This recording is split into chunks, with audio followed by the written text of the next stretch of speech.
The layoff wave, it's here. And guess what? It's not going anywhere anytime soon. And you need to be prepared. You need to understand. You need to see what's happening in front of you, and you need to be ready for opportunity. So, if you've been watching the news, if you've been watching social media, in fact, if you're on any of my social media platforms, you can follow me at Middleman CEO on all platforms. You will see that recently, maybe it was yesterday, I posted that the expectations are, and these are from the so-called experts. I don't claim to be an expert. I just claim to be an average guy who's looking at who's looking at the symptoms of what's going on and understanding, wait a minute, there's got to be some type of sickness, right? You have a headache, you have a body ache, you have muscle ache, you're fatigued, you're tired. These are symptoms of a bigger problem. And you're seeing 5,000 layoff, 10,000 layoff, Amazon, hundreds of thousands. Hopefully, they're hoping to lay off this year, this upcoming year. Well, those are symptoms of a bigger problem. What's that problem? Mass layoffs due to AI, automation, and a number of other things. So it could simply be just companies just want to save money and they realize they don't have to replace you and they'll let you go. So, because these business owners are going to protect themselves as well. You're thinking, I need to protect myself. They're thinking the same thing, right? I would be thinking the same thing. So, hit subscribe, hit thumbs up if you're new to the channel. Welcome to the channel. Drop your name in the chat if you don't mind. If you're new, let me know. If you're a new subscriber, I will shout you out. Let me know where you guys are watching from, city and state. So happy to be able to come on this platform and share this information with you. I remember years ago, not even long ago, just a few years ago, when I was at my lowest point financially. I was struggling financially. I was a mess. And I didn't have this was like, I don't know, like maybe like 8, 9, 10 years ago. This was like the beginning of YouTube. And there wasn't a whole lot out there to grab, wasn't a lot of information to get that was life changing. And so for you guys to be able to come on a platform like this and get this information and change your life, I think it's amazing. And so if you don't know me, I'm Shon-Jhon, aka the Middleman CEO. I own a few middleman companies, including the logo I'm wearing today, Book and Move. If you're anywhere in America and you need a moving service or you need to get moved and you don't want to go through the hassle of making phone calls, getting quotes, callbacks, missing calls, text messages, emails, all of that, negotiating and whatnot, you can book your move on bookandmove.com in 60 seconds or less. Go ahead and book that move. It's super easy, super efficient. No chasing, no hassles, nothing like that. Just put in your information, pay your deposit, and a 5-star vetted mover will be sent to you, right? So that's it. Book deposit, book your job, pay your deposit, relax. Movers are on the way. So if you're someone out there, and by the way, shout out to all the students who are opening who are getting their websites today, their systems today, and they could go ahead and launch their new middleman businesses. Shout out to all of you. So, but I posted that the expectations are that these layoffs that are coming, that are almost hot and ready, coming out of the oven, another round of very, very significant and painful layoffs. These layoffs are expected to be worse than the 2008 financial crisis. And so if you don't know anything about that, go look it up. It wasn't a good time. I I I don't know if we're going to hit pandemic levels because they just literally just closed everything and fired everybody. But I don't know if we're going to get that bad. Could be over the years as we sit here and watch automation take our jobs and replace our lives. We'll wake up one day and people will have artificial spouses, artificial girls and guys, artificial kids. I don't know. Artificial pets. I don't know.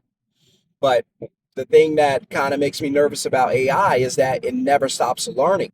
It's like light. It never stops traveling. Where light can only go further. Well, that's kind of the same idea with AI. If it does not stop learning, The only thing it can do is keep going. So, what type of an impact will that have in the next 5, 10 years? I don't know. I'm not smart enough to know, but I do know this. If you're someone who's relying on a job as your only source of income, you might be in trouble. If you're someone who just stacks money in the bank, I want to tell you this, your savings will not save you. Now more than ever, I believe, because this is going to be controversial, but I've been through this. Now I believe now more than ever, because for the past, I want to say past 8 years, I started to realize that savings accounts are not designed for you. They're designed for banks. You give the bank your money, they use it to get rich. And you put it in there because you feel like you have a peace of mind, and because you were trained. Think about why you save money. Most people save money. If I had to guess, probably 90% of people save money because they fear bad things happening. They live in fear. They fear, by the way, God did not give us a spirit of fear, so we know that didn't come from him, but most people live in fear. Fear of something bad happening, fear of losing their jobs, fear of not having enough money in the bank, fear of, mortgage being due, something like that.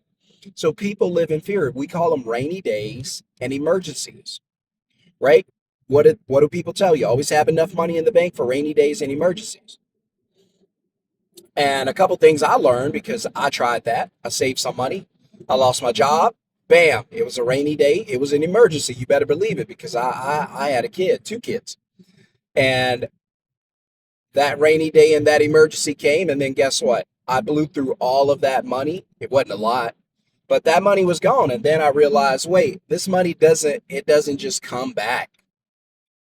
So after I blow through this whatever amount of money in the banks don't put it back in there. I'm at zero, or in my case, negative. I owe the bank money. Okay. Smash that thumbs up if you know what I'm talking about. I used to live, you talk about below your means. That would have been an amazing life for me. I didn't even have any means. I didn't have anything. I was homeless. I learned how to thrive being homeless. Like, not survive. I was thriving. I was really good at it. I knew where to take baths. I knew where to take showers. I knew where to get some food. I knew where the food halls were. I knew parking lots I could sleep in. I knew things that only somebody who's out living in the streets would know. And I knew all that. And I knew how to survive. And guess what? I don't ever want to go through that again. So I don't ever make light of that. I hated that time. That was terrible. I never want to do that again.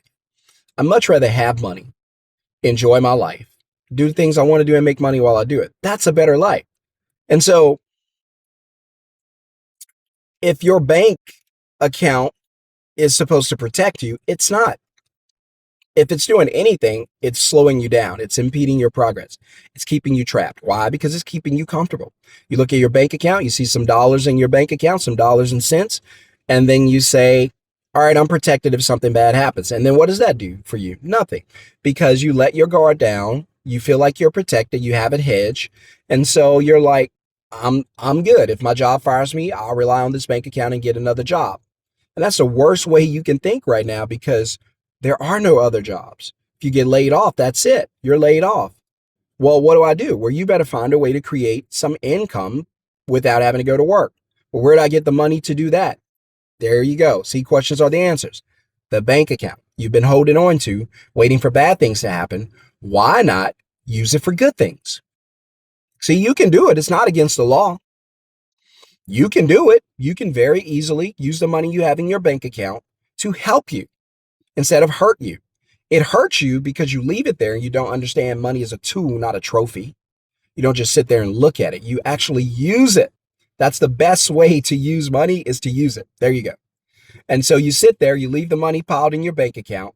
You do nothing with it. You leave it there and wait on bad things to happen. While the bank, they don't wait on bad things to happen. They get that money out of there as quickly as they can and invest it.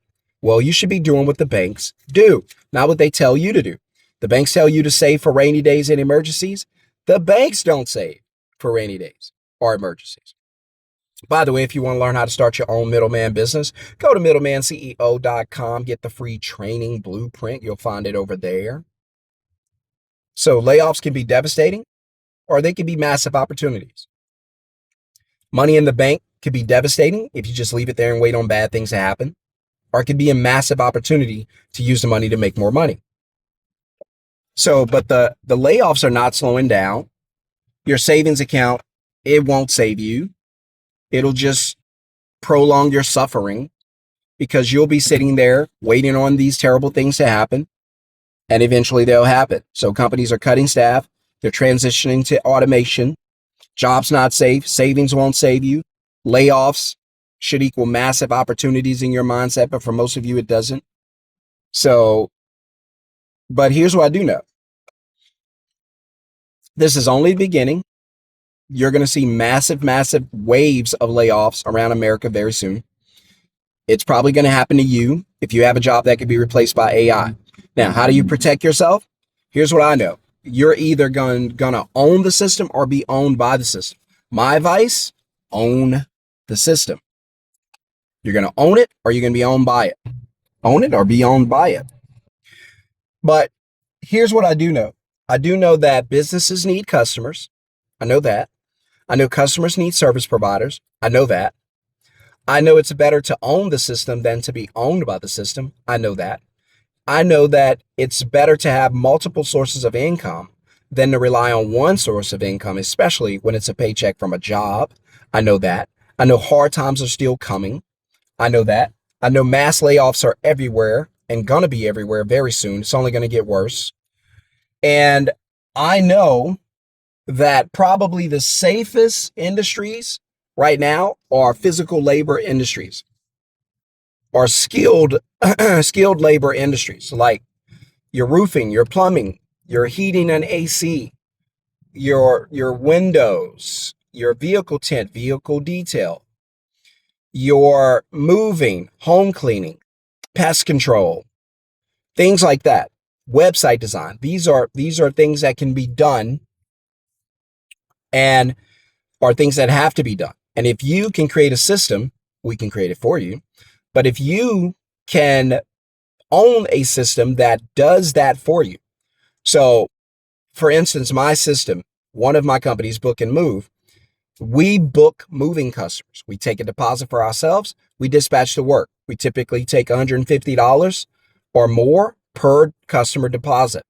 That money goes immediately into my bank account. Now, the ISP or the independent service pro, the actual mover, because we're not the movers, we're just the connection party, right? We just connect, right? We're the plug. But the actual mover gets assigned the job. By the way, I don't do the assigning, the system does. I don't do any of this. I don't book the customer. I don't take a deposit. I don't dispatch the work. The system does all that. All I do is connect, collect, repeat. And so the system is fully automated. You do all of that. You don't have to talk to customers. You don't have to be on phone calls. You don't have to do any of that. The system does it all for you. I do it now. That's how I make money. And so the system does it for you, dispatch the work. The service provider, in my case, the movers, go out and do the work. The work gets done by someone else, not me, not you. That's something you want to learn, middlemanceo.com. But again, to wrap this up, and let me know in the comments, guys, do you understand what I'm talking about? Does it make sense? Do you believe that this mass layoffs or that these coming AI layoffs and automation layoffs are going to be as bad as I say it is going to be? Because I believe I may be underestimating it. But you let me know in the comments. Do you agree or disagree? What's it going to be like? Give me your opinion. But layoffs are not slowing down. The only thing that's going to stop in the future is just going to be your paychecks. Your savings account won't save you. It won't protect you. It's going to sink you. It's not a protection account. It's a time clock. It's just a countdown to when you're out of money and you're stuck because you don't know how to make money outside of selling your life, selling your time for a paycheck. And when the jobs say no, thank you, what are you going to do now? Still have to take care of yourself. Still have to take care of your family. So what are you going to do? And you need to start thinking about that right now. Hit subscribe, hit thumbs up. See you guys on the next video. Peace.